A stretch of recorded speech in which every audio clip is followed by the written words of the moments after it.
23 سال میں اسلام اخلاق مصطفیٰ سے، کردار پیغمبر سے پورے عرب میں پھیل گیا۔ 900 سال ہندوستان میں حکومت رہی، یہاں کیوں نہ پھیل سکا؟ یہ فکرہ سمجھ میں آ جائے تو دین سمجھ میں آ جائے گا۔ جو پھیل گیا تھا وہ دین تھا، جو نہیں پھیلی وہ حکومت تھی۔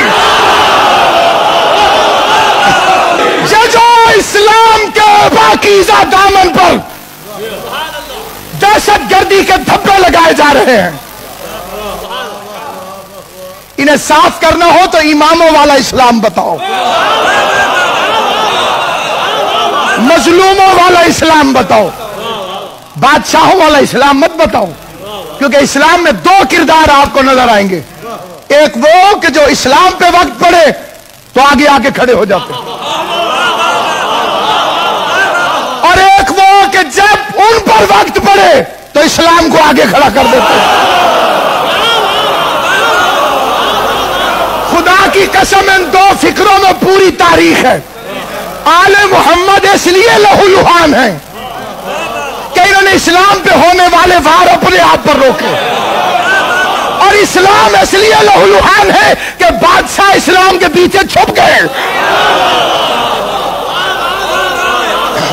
بادشاہ چھپ گئے اسلام کے پیچھے، اور انہوں نے اپنے آپ پر ہونے والے وار، اپنے بد کردار اسلام کے نیچے چھپانے کی کوشش کی۔ اسلام ایک مذہب ہے جس کا مطلب ہے امن، جس کا مطلب ہے سلامتی۔ یہ پیغمبر کا دین ہے، یہ مصطفیٰ کا دین ہے، رحمت للعالمین کا دین ہے۔ یہ اس نبی کا دین ہے جو مفتوحہ شہر میں سفید پرچم لے کر داخل ہوا۔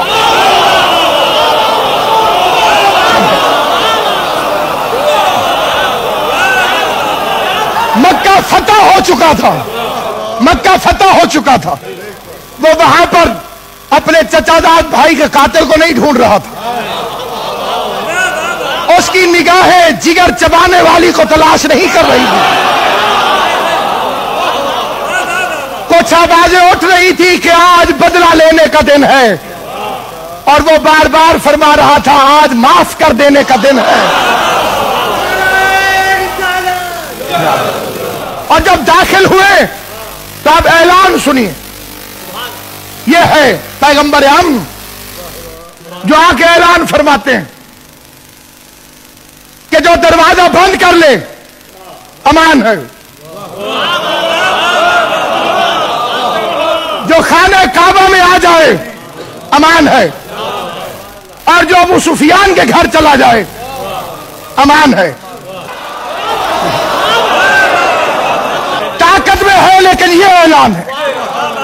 اور مدینے میں جب ظاہری حکومت بھی قائم ہو گئی، ایک دن اس شاعر کو صحابہ کرام پکڑ کر لے آتے ہیں جو مکے میں حضور کے خلاف شعر پڑھتا تھا، حجب کہتا تھا سرکار۔ وہاں ماحول نہیں تھا کہ اس سے بدلہ لیا جائے، خاموش اختیار کی۔ اب مدینہ آ گیا اور وہ کہیں سے گزر رہا تھا، بعض حضرات نے دیکھا، پکڑ کے بوری میں بند کر کے لے آئے، سرکار کے سامنے پھینک دیا گیا۔ حضور نے ارشاد فرمایا اس کی زبان کاٹ دو۔ تاریخ لرز گئی۔ مکے میں جو پتھر مارنے والوں کو دعائیں دیتا تھا، جو کوڑا پھینکنے والی کی عیادت کرتا تھا، اسے مدینے میں آگے کیا ہو گیا؟ تاریخ لرز رہی تھی۔ جب بعض صحابہ کرام نے آ کے عرض کی یا رسول اللہ صلی اللہ علیہ وآلہ وسلم میں اس کی زبان کاٹ دوں، کہا تم نہیں جاؤ، علی تم اس کی زبان کاٹ دو۔ مولا علی نے اس کی بوری کو ہاتھ میں پکڑا اور ایک مرتبہ شیر خدا اٹھا کے چلا۔ شہر سے باہر نکلے تو کمبر کو آواز دی میرا اونٹ لے کر آ۔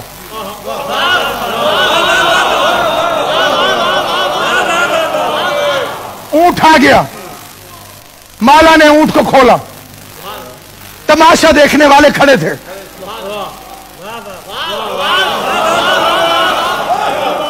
بھی زبان کٹے گی. علی نے اونٹ کھول دیا اپنا, پھر شاعر کو کھولا, پھر 2000 درہم نکالے, شاعر کے ہاتھ میں درہم رکھے, اونٹ میں بٹھا کے کہا انہیں میں دیکھ لوں گا, تو بھاگ جاؤ.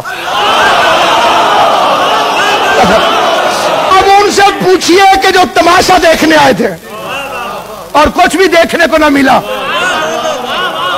تو وہ علی علیہ السلام کی شکایت کرنے گئے رسول خدا کے پاس. آپ نے کہا تھا زبان کاٹ دو, علی نے اونٹ بھی دیا, 2000 بھی دیے. پیغمبر کے چہرے پہ غضب کی بجائے جیسی مسکراہٹ پہلے تھی اسی طرح کی مسکراہٹ باقی رہی. ایک فکرہ کہہ کے اندر تشریف لے گئے, علی میری بات کو سمجھ گئے.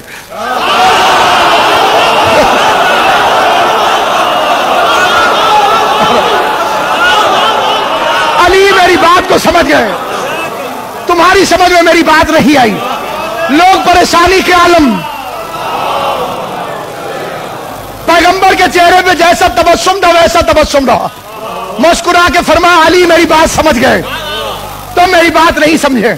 لوگ پریشان گھر چلے گئے کہ صاف ہی تو کہا تھا زبان کاٹ دو, اور علی نے تو کاٹی ہی نہیں, الٹا اونٹ بھی دیا, پیسے بھی دیے, بھگا بھی دیا, اتنی مشکل سے پکڑا تھا. اور پیغمبر فرماتے علی سمجھے تم نہیں سمجھے. صبح ہوئی تو فجر کی نماز سے فراغت ہو رہی تھی, دیکھا رات والا بندھا ہوا شاعر وضو کر رہا ہے.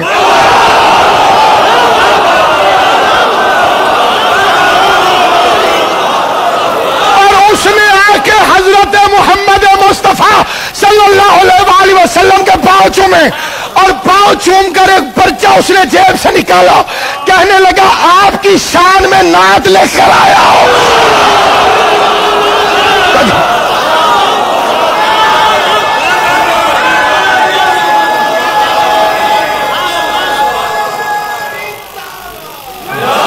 علی نے گستاخ رسول کی زبان کو کاٹ دیا, مدحت رسالت والی زبان کو جاری کر دیا. آپ کو ایک بات عقیدے میں اچھی نہیں لگتی تو قرآن پڑھیے. قرآن تو نان مسلم کے لیے بھی کہتا ہے لکم دینکم ولی دین.